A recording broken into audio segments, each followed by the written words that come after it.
End of the Institute, Part 2. Felicia Benson, Avery Dixon, George Isles, Nicholas Wilhelm, Helen Sims. 5 kids sitting at the end of the access tunnel next to the locked door given, not that it would give, on front half's F level.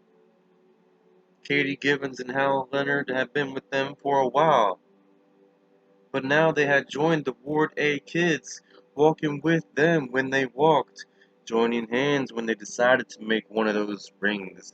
So had Len, and Kalicia's hopes for Iris were fading, although so far Iris was just looking on as the Ward A kids circled, broke apart, then circled again. Helen had come back, was fully with them. Iris might be too far gone. The same with Jimmy Cullum and Donna Gibson, whom Kalisha had known in front half. Thanks to her chicken pox, she had been around much longer than the usual residents there. The Ward A kids made her sad, but Iris was worse. The possibility that she might be fucked up beyond repair, that idea was horrible, Nikki said. She looked at him half scoldingly. Are you in my head? Yeah, but not looking through your mental underwear drawer, Nikki said, and Kalisha snorted. We're all in each other's heads now, George said. He cocked a thumb at Helen. Do you really think I wanted to know she laughed so hard at some friend's pajama party that she peed herself? That's an authentic case of TMI. Better than finding out you were about psoriasis on your... Helen began, but Kalisha told her to hush. What time is it, do you think? George asked. Kalisha consulted her bare wrist. Skin o'clock. Feels like 11 to me, Nikki said. You know something funny? Helen said. I always hated the hum. I knew it was stripping my brains. We all knew, George said. But I sort of like it, you know. I now do. Because it's power, Nikki said. Their power. Until we took it back. A carrier wave, George said. And now it's constant, just waiting for a broadcast. Hello? Do you hear me? Kalisa thought, and the shiver that shook her was not entirely unpleasant. Several of the warders linked hands. Iris and Len joined them. The hum cycled up, so did the pulse in the overhead fluorescence. Then they let go, and the hum dropped back to its previous low level. He's in the air, Kalisa said. None of them needed to ask who she meant. I'd love to fly again, Helen said wistfully. I would love that. Will they wait for him, Shaw? Nikki asked. Or just turn on the gas? What's your thinking? Who made me Professor Xavier? She threw an elbow into Avery's side, but gently. Wake up, Avester. Smell the coffee. I'm awake, Avery said, not quite truthfully. He had still been drowsing, enjoying the hum, thinking of telephones that got bigger, the way Bartholomew Cubbins' hats had grown bigger and fancier. They'll wait. They have to, because if anything happens to us, Luke would know, and we'll wait until he gets here. And when he does, Felicia asked, we use the phone, Avery said, the big phone, all of us together. How big is it? George sounded uneasy, because the last one I saw was very fucking large, almost as big as me. Avery only shook his head, his eyelids drooped. At bottom he was still a little kid, and up long past his bedtime. The Ward A kids, it was hard not to think of them as the Gorks, even for Kalisha. We're still holding hands. The overheads brightened. One of the tubes actually shorted out. The hum deepened and strengthened. They felt it in front half. Kalisha was sure of that. Joe and Hadad, Chad and Dave, Priscilla, and that mean one, Zeke. The rest of them, too. Were they frightened by it? Maybe a little, but they believe we're trapped, she thought. They believe they're still safe. They believe the revolt has been contained. Let them go on believing that. Somewhere there was a big phone, the biggest phone, one with extensions in many rooms. If they called on that phone, when they called on it, because there was no other choice, the power in this tunnel where they were trapped would go beyond any bomb ever exploded on the earth or below it. That hum, now just a carrier wave, might grow to a vibration that could topple buildings, maybe destroy whole cities. She didn't know that for sure, but thought it might be true. How many kids, their heads now empty of everything but the powers for which they had been taken, were waiting for a call on the big phone? 100? 500? Maybe even more if there were institutes all over the world. Nikki? What? He had also been drowsy, and he sounded irritated. Maybe we can turn it on, she said, and there was no need to be specific about what it was, but if we do, can we turn it off again? He considered this, then smiled. I don't know, but after what they did to us, frankly, my dear, I don't give a damn. Chapter 9. The Big Phone. The End of the Institute. 11:15, Stackhouse was back in Mrs. Sigsbee's office with the zero phone still silent on the desk. 45 minutes from now, the last day of the Institute's normal operation would be over. Tomorrow, this place will be abandoned, no matter how the business with Luke Ellis turned out. Containment of the program as a whole was possible in spite of the windy person Luke and his friend Tim were leaving town down south. But this facility was blown. The important things tonight were obtaining the flash drive and making sure Luke Ellis was dead. Rescuing Mrs. Sigsbee would be nice, but it was strictly optional. In point of fact, the Institute was being abandoned already. From where he sat, he had an angle on the road that led away from the Institute, first to Dennis River Bend, then to the rest of the lower 48, not to mention Canada and Mexico. For those with passports, Stackhouse had called in Zeke, Chad, Chef Doug, 20 years with Halliburton, and Dr. Felicia Richardson, who had come to them from the Hawk Security Group. They were people he trusted. As for the others, he had seen their departing headlights flickering through the trees. He guessed only a dozen so far, but there will be more. Soon front half will be deserted except for the children currently in residence there. Maybe it was already, but Zeke, Chad, Doug, and Dr. Richardson would stick. They were loyalists, and Gladys Hickson, she would stick as well. Maybe after all the others were gone, Gladys wasn't just a scrapper. Stackhouse was becoming more and more certain that she was an out-and-out psycho. I'm psycho myself for staying, Stackhouse thought. But the brat's right. They'd hunt me down, and he's walking right into it, unless he's playing me, Stackhouse murmured. Rosalind, Mrs. Sigsbee's assistant, stuck her head in. Her usually perfect makeup had eroded over the course of the last difficult 12 hours, and her usually perfect green hair was sticking up on the sides. Mr. Stackhouse? Yes, Rosalind. Rosalind looked troubled. I believe Dr. Hendricks may have left. I believe I saw his car about 10 minutes ago. I'm not surprised. You should go yourself, Rosalind. Head home. He smiled. It felt strange to be smiling on a night like this, but it was a good strange. I just realized that I've known you since I came here, many moons, and I don't know where home is for you. Miss Ola, Rosalind said. She looked surprised herself. That's in Montana. At least I suppose it's still home. I own a house in Mizzou, but I haven't been there in I guess 5 years. I just pay the taxes when they come due. When I have time off, I stay in the village. For vacation, I go down to Boston. I like the Red Sox and the Bruins, and the art cinema in Cambridge, but I'm always ready to come back. Stackhouse realized it was most Rosalind had said to him in those many moons, which stretched back over 15 years. She had been here, Mrs. Sigsbee's faithful dog's body, when Stackhouse had retired from his service as an investigator for the U.S. Army, JAG. And here she still was, and looking about the same. She could have been 65, or well preserved 70. Sir, do you hear that humming noise? I do. Is it a transformer or something? I never heard it before. A transformer? Yes. I suppose you could call it that. It's very annoying. She rubbed at her ears, further disarranging her hair. I suppose the children are doing it. Is Julia, Mrs. Sigsbee, coming back? She is, isn't she?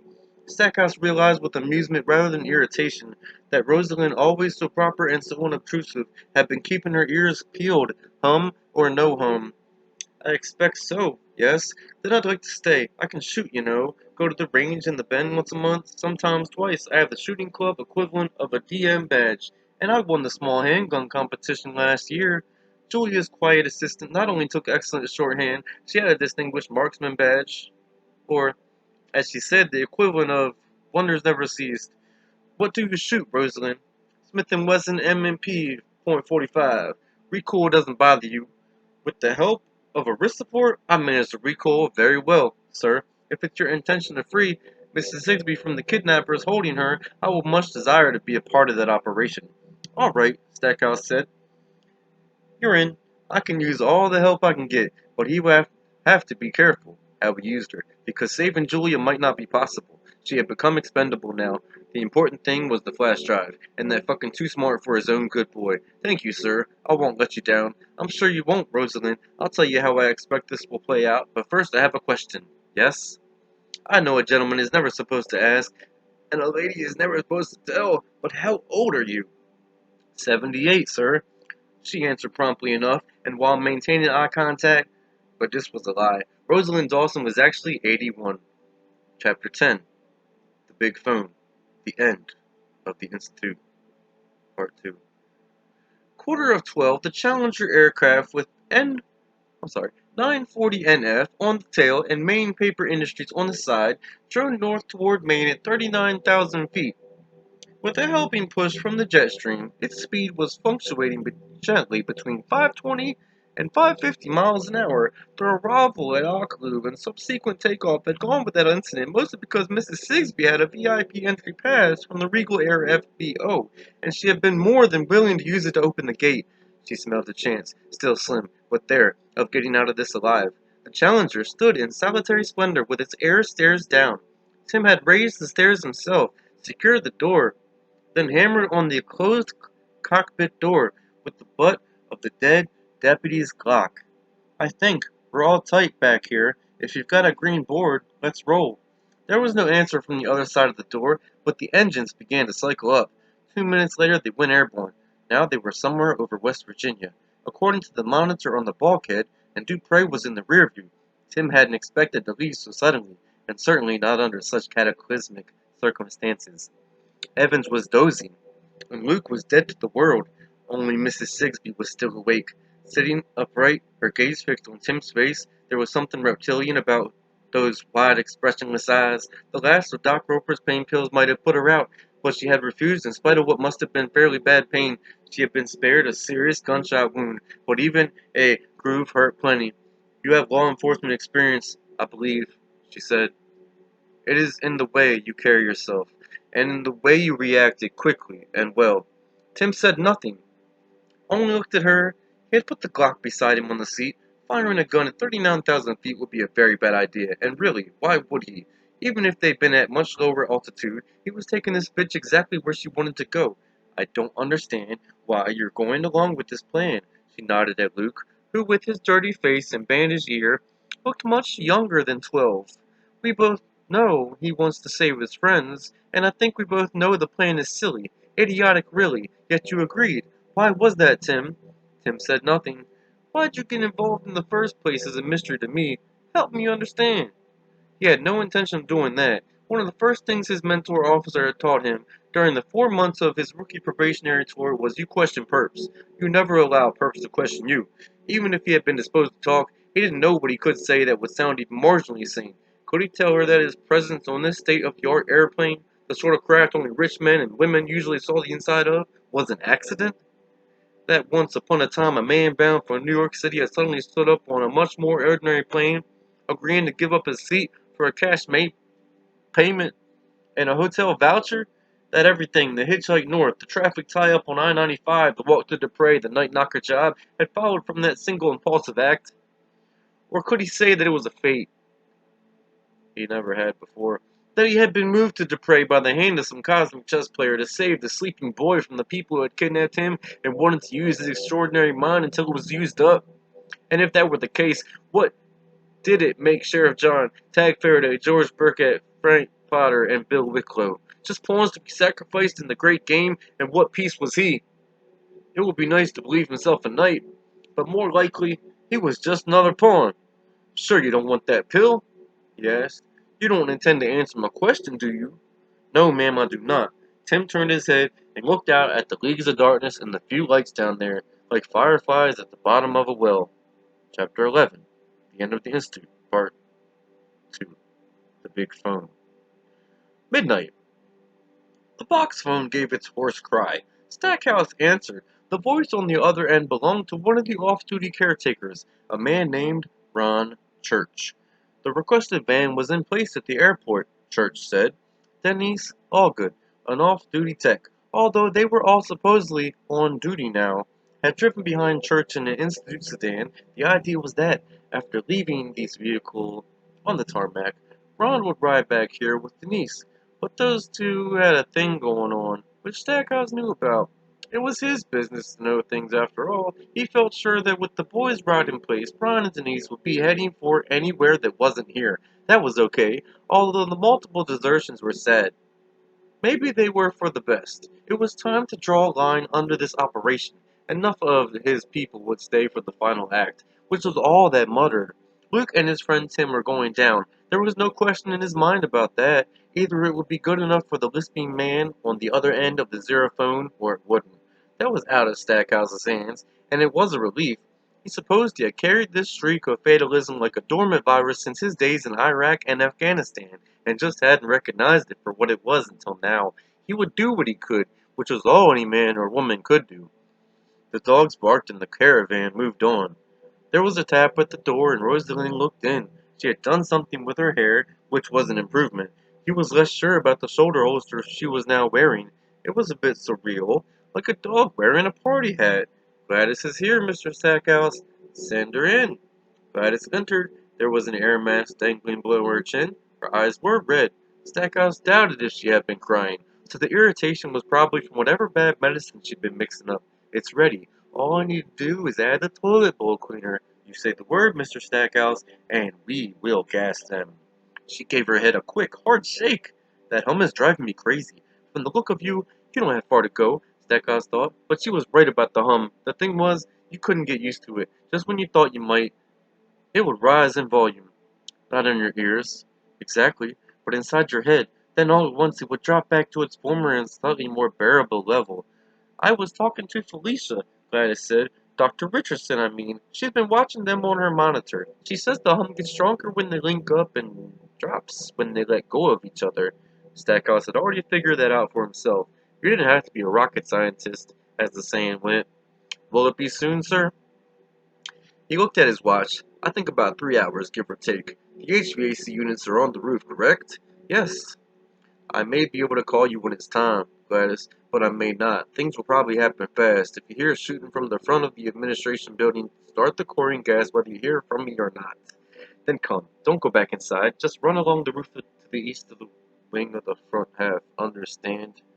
Yes, sir. She gave she gave him a brilliant smile. It was the one all the kids hated. Chapter 12. The Big Phone. The end of the Institute. Part 2. 12:30. Felicia was watching the War Day kids and thinking about the Ohio State marching band. Her dad loved Buckeyes football, and she had always watched with him for the closeness, but the only part she really cared about was the halftime show when the band, the pride of the Buckeyes, the announcer always proclaimed, would take the field, simultaneously playing their instruments and making shapes that were only discernible from above. Everything from the S on Superman's chest to a fantastic Jurassic Park dinosaur that walked around nodding its saurian head. The War Day kids had no musical instruments, and all they made when they joined hands was the same circle, irregular because the access tunnel was narrow. But they had the same. There was a word for it, synchronicity. Nicky said. She looked around, startled. He smiled at her, brushing his hair back to give her a better look at eyes that were, let's face it, sort of fascinating. That's a big word even for a white boy. I got it from Luke. You hear him? You're in touch with him. Sort of. Off and on. It's hard to tell what's my thinking and what's his. It helped me that I was asleep. Awake, my thoughts get in the way, like interference. He shrugged. I guess. But if you open your mind, I'm pretty sure you can hear him too. He comes through even clearer when they make one of their circles. He nodded to the Ward A kids, who had resumed their aimless wandering. Jimmy and Donna were walking together, swinging their linked hands. Want to try? Cleisha tried to stop thinking. It was surprisingly hard at first, but when she listened to the hum, it got easier. The hum was sort of like mouthwash, only for the brain. What's funny, Kay? Nothing. Oh, I get it, Nikki said. Mind wash instead of mouthwash. I like that. I'm getting something, but not much. He might be sleeping. Probably is, but he'll wake up soon, I think, because we're awake. Synchronicity, she said. That's some badass word, and it sounds just like him. You know, the tokens they used to give us for the machines? Luke called them emoluments. That's another badass word. Luke's special because he's so smart. Nicky looked at Avery, who was leaning against Helen, both of them dead asleep. And the Avester is special just because, well, just because he's Avery. Yeah, Nicky grinned. And those idiots went and swooped him up without putting a governor on his engine. His smile was, let's face it, as fascinating as his eyes.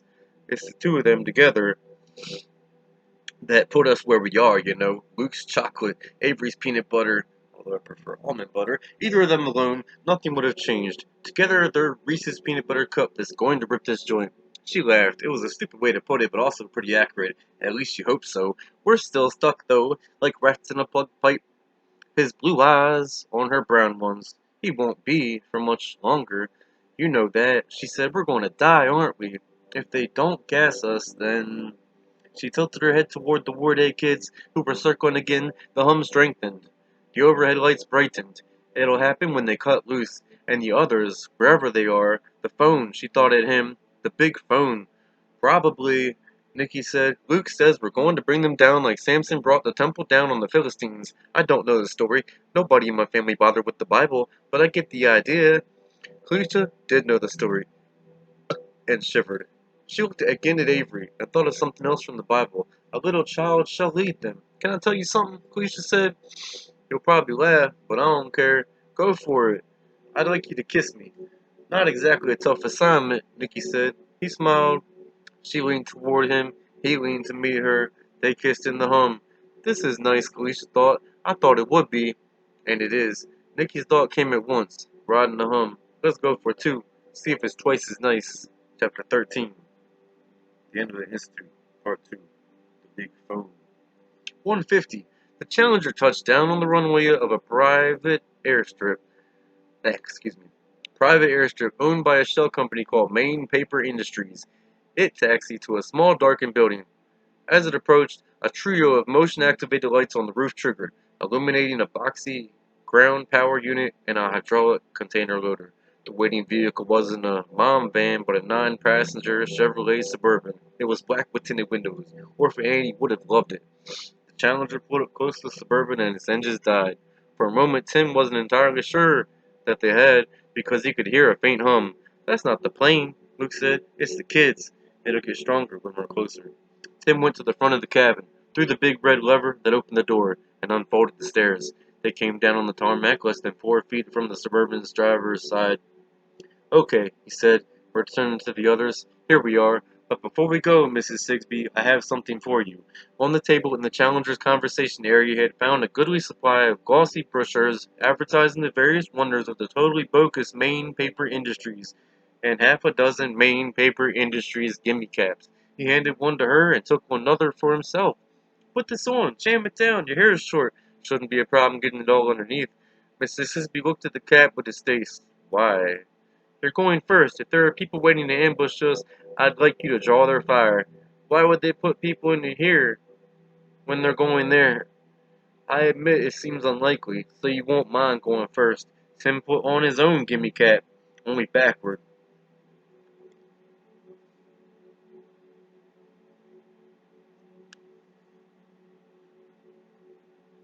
With the adjustable band cutting across his forehead. Luke thought he was too old to wear a hat that way.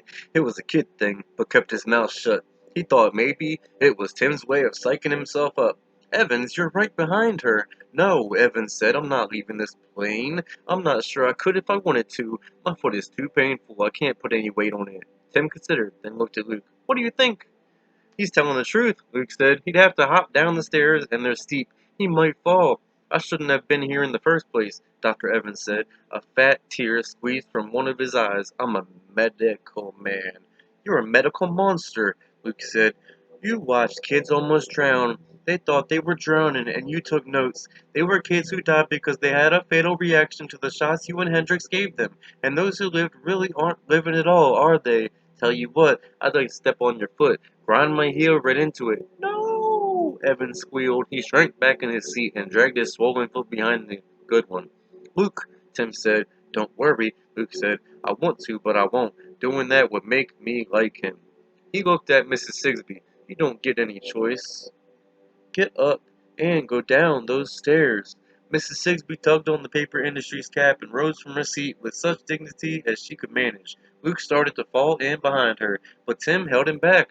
You're behind me, because you're the important one. Luke didn't argue. Mrs. Sigsbee stood at the top of the air stairs and raised her hands over her head. It's Mrs. Sigsbee. If anyone is out there, hold your fire. Luke caught Tim's thought clearly. Not as sure as she claimed. There was no response, no outside sound but the crickets, no inside sound except the faint hum. Mrs. Sigsbee made her way slowly down the stairs, holding on to the railing and favoring her bad leg. Tim knocked on the cockpit door with the butt of the Glock. Thank you, gentlemen. It was a good flight. You have one passenger still on board. Take him wherever you want. Take him to hell, Luke said. Single fare, no return. Tim started down the steps, bracing for a possible gunshot. He hadn't anticipated her calling out and identifying herself. He should have, of course. In the event, no gunshot came. Front passenger seat, Tim said to Mrs. Sigsby. Luke, you get in behind her. I'll have the gun, but you're my backup. If she tries to make a move on me, use some of your mental juju. Got it? Yes, Luke said, and got in back. Mrs. Sigsby sat down and fastened her seatbelt. When she reached to close the door, Tim shook his head. Not yet. He stood with one hand on the open door and called Wendy, safe in her room at the Beaufort Econo Lodge. The Eagle has landed. Are you all right? The connection was good. She could have been standing next to him. He wished she was, then remembered where they were going. Fine so far. Stand by. I'll call you when it's over. If I can, he thought. Tim walked around to the driver's side and got in. The key was in the cup holder. He nodded to Mrs. Sigsby. Now you can close the door. She did, looked at him disdainfully, and said, What Luke had been thinking. You look remarkably stupid with your hat on that way, Mr. Jameson. What can I say? I'm an M&M fan. Now shut up. Alright, one moment.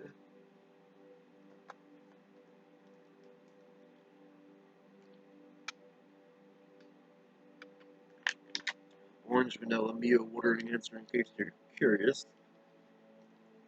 Alright, back to the end of the Institute. Part 2. The Big Phone. Chapter 14. In the darkened main paper industry's arrival building, a man knelt by the windows, watching as the suburban lights came on, and it started rolling toward the gate, which stood open. Irwin Mollison, an unemployed mill worker, was one of the Institute's many Denison River Bend stringers. Stackhouse could have ordered Ron Church to stay, but knew from experience that his suing an order to a man who might choose to disobey it was a bad idea. Issuing. Sorry. Better to use a stooge who only wanted to make a few extra dollars. Mollison called a number pre-programmed into his cell. They're on their way, he said. A man, a woman, and a boy. The woman's wearing a cap over her hair. Couldn't make out her face, but she stood in the doorway of the plane and yelled out her name, Miss Sigsby. Man's also wearing a cap, but turned around backward. Man's also wearing a cap, but turned around backward. The boy's the one you're looking for. Got a bandage on his ear and a hell of a bruise on the side of his face. Good, Stackhouse said. He had already gotten a call from the Challenger's co-pilot, who told him Dr. Evans had stayed on the plane, which was fine. So far, everything was fine, or as fine as it could be, under the circumstances. The bus was parked by the flagpole, as requested. He would place Doug the chef and Chad the caretaker in the trees beyond the administration building, where the Institute's driveway began. Zeke Ioannidis and Felicia Richardson would take up their stations on the administration building's roof, behind a parapet that would hide them until the shooting began. Gladys would start the boys in sucking into the HVAC system, then join Zeke and Felicia. Those two positions would enable a classic crossfire when the Suburban pulled in. That, at least, was the theory. Standing beside the flagpole with his hand on the hood of the bus, Stackhouse would be at least 30 yards from the crisscrossing bullets. There would be some risk of taking a spare round. He knew that, but it was an acceptable one. Rosalind, he would send to stand guard outside the door to the access tunnel on, F level, or front half. He wanted to make sure she didn't have a chance to realize her long-time and beloved boss was also in the crossfire, but there was more to it than that. He understood that the constant hum was power. Maybe it wasn't enough to breach the door yet, but maybe it was. Maybe they were just waiting for the Ellis boy to arrive, so they could attack from the rear and cause the sort of chaos they had already brought about in back half. The Corks didn't have brains enough to think of something like that, but there were the others. If that was the case, Rosalind would be there with her S&W .45, and the first ones through that door would wish they had stayed behind it. Stackhouse could only hope the twice-damned Wilhelm boy would be leading the charge. Am I ready for this? He asked himself, and the answer seemed to be yes, as ready as he could be, and it might still be all right. On the outside, after all, it was Ellis they were dealing with, only a kid and some misguided hero he picked up along the way. In just 90 minutes, the shit show would be over. Chapter 15. The End of the Institute. Part 2. The Big Phone. 3 o'clock. The hum was louder now. Stop! Luke said. Turn there. He was pointing to a dirt track screened by huge old pines, its mouth barely visible. Is this the way you came when you escaped? Tim asked. God, no, they would have caught me. Then how do you? She knows, Luke said, and because she does, I do. Tim turned to Mrs. Sigsby. Is there a gate? Ask him. She nearly spat the words. No gate, Luke said. Just a big sign that says Maine Paper Industries Experimental Station and no trespassing. Tim had to smile at the expression of pure frustration on Mrs. Sigsby's face. Kid should be a cop, don't you think, Mrs. Sigsby? No alibi will get past him. Don't do this, she said. You're going to get all three of us killed. Stackhouse will stop at nothing. She looked over her shoulder at Luke. You're the mind reader, you know I'm telling the truth, so tell him. Luke said nothing. How far to this institute of yours? Tim asked. 10 miles, Mrs. Sigsby said. Maybe a bit more. She had apparently decided that stonewalling was useless. Tim turned onto the road, Tim did. Once he was past the big trees, their branches brushed at the roof and sides of the car. He found it smooth and well maintained. Overhead, a three-quarter moon cleared the slot through the trees, turning the dirt to the color of bone. Tim doused the Suburban's headlights and drove on. Chapter 16. The End of the Institute. The Big Phone. 3:20. Avery Dixon seized Felicia's wrist with a cold hand. She had been dozing on Nicky's shoulder. Now she raised her head. Avister? Wake them up. Helen and George and Nicky. Wake them up. What? If you want to live, wake them up. It's going to happen pretty soon. Nick Wilhelm already was awake. Can we live? He asked. Do you think that's possible? I hear you in there. Rosalind's voice, coming from the other side of the door, was only slightly muffled. What are you talking about? And why are you humming? Kalisha shook George and Helen awake. Kalisha could see the colored dots again. They were faint, but they were there. They went whooshing up and down the tunnel like kids on a slide. And that sort of made sense, because in a way, they were kids, weren't they? Or the remains of them. They were thoughts made visible, looping and dancing and pirouetting through the wandering war-day kids. Eh, you know, that's what they were doing, wandering. And did those kids look slightly more lively? A little more there? Kalisha thought so, but maybe that was only her imagination. So much wishful thinking. You get used to wishful thinking in the institute. You lived on it. I have a gun, you know. So do I, lady, George said. He grabbed his crotch and turned to Avery. What's up, boss baby? Avery looked at them, one after another, and Kalisha saw he was crying. That made her stomach feel heavy, as if she had eaten something bad and was going to be sick. When it happens, you have to go fast. Helen? When what happens, Avery? When I talk on the big phone. Nicky? Talk to who? The other kids. The far away kids. Felicia nodded to the door. That woman has a gun. Avery, that's the last thing you have to worry about. Just go, all of you. We, Nicky said. We, Avery. We all go. But Avery was shaking his head. Felicia tried to get inside that head, tried to find out what was going on in there, what he knew, but all she got were three words, repeated over and over. You're my friends. You're my friends.